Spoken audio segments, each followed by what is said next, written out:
Could you imagine Hopper on the fucking SX grid, like Yeah, on the but It's gate? factory cowie. but Monster Energy. but that's what's funny. So, like Is that what you wanted to fast do? forward to the age of 15, I had the option. So I had the option to either go pro motocross or, so the pro motocross option was I had a contract with Team Green, so they were going to take me to to do the full deal, the full ride. They were going to give me the the bikes, the setup, and that's normally the way it works. You basically do a year with them. They take you to all of the main nationals, like like the ones we were talking about, but fully supported. No money yet. No money. Yeah, it was just like a full like support ride. Yeah. And then the year after, obviously, you go and do a good year with them. Then they put you on the Supercross grid with, the back then was like Spitfire, Kawasaki, or something, and or wherever they wanted to place you. But and then I had a deal with John Ulrich to either go pro road racing. How did you meet John though? So I grew up with riding with Chris here at this No place way. where we At are this now. track? No at way. this track. That's what I was So- gonna ask you. Like this whole thing, It's with gotta be growing up full with the circle. car tracks, full circle, I guess. Yep. Right? So this track was where I primarily did all of my racing. So wow. Same surface. yeah, everything. It's like identical now as it was 35 years ago.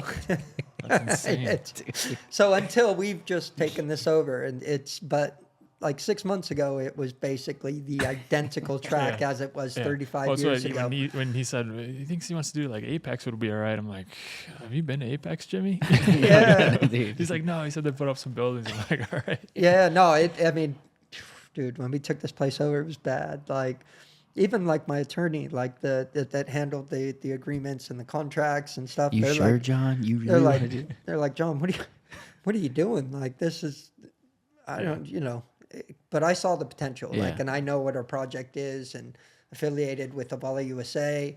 Like, I knew what this place can be, and I know what it can be. Yeah. And I knew then, like, obviously she didn't know the motorcycle industry and what we could do and what we could attract, and the potential in it. Obviously, it takes money to make money, and there's a lot that we're needing to invest. But I believe, once we do what we're planning to do, it's we are in the two-wheel capital of the entire world. Yeah. Sadly, they're all riding motocross, and same thing growing up Yeah. to be supercross stars. That's what they imagine. But the hard reality is 10, 15 in the world are actually going to make a decent living, like actually be able to support themselves and make a living doing it.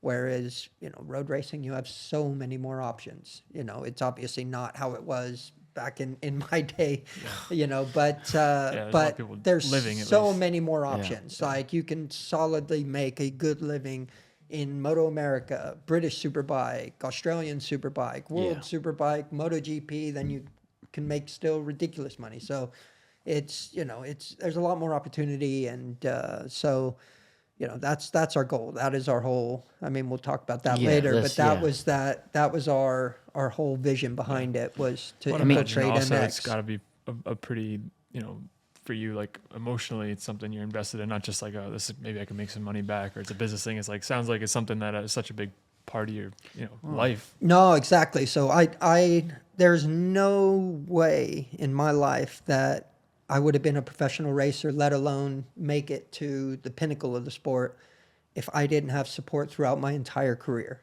from a very early age.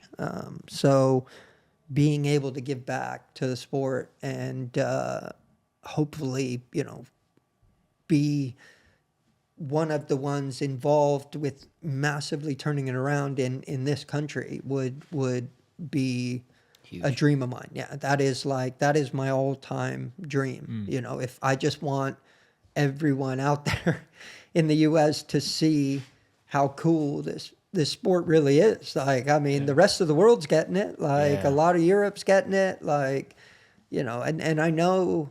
Like Asia's getting it. And now. Asia's getting it. Like, it's the rest of the world's getting it. Like, and I know America can be on board and just really love it and dig in and be a big fan. I mean, it's crazy. So when we were racing here in MotoGP, you know, whatever, back in 05, 06, we brought it back and we were doing Laguna, me, Nikki, Colin. You know, we had 5 Americans on the grid, which was good. Even then, I don't think that's what, you know, the American fan, they did love that. But I mean, it was just, they, you know, were still quite interested in the sport and loved it.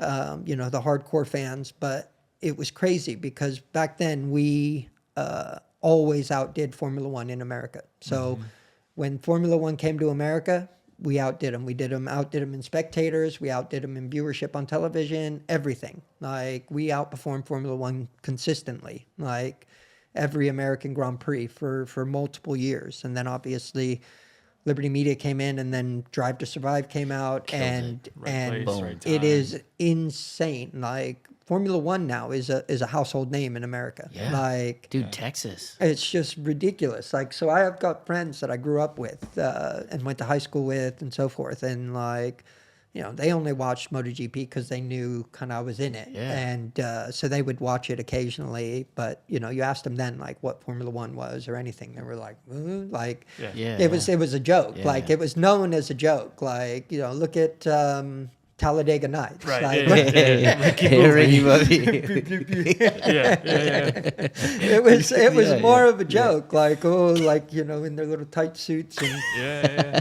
and that's how it was. That's like what it was, kind of the general consensus Yeah. of Formula One in the U.S. And then obviously Drive to Survive came out, and you know, I had spent my life, you know, I don't watch it, but I have massive respect for Formula One and what they do in the cars, and the performance is amazing. Like, so I saw how cool it was, like, when I was over, because I was over in Europe at such a young age and would see it, you know, regularly and stuff. But yeah, it was crazy. It wasn't when that Drive to Survive came out, then it just Exploded. exploded, man.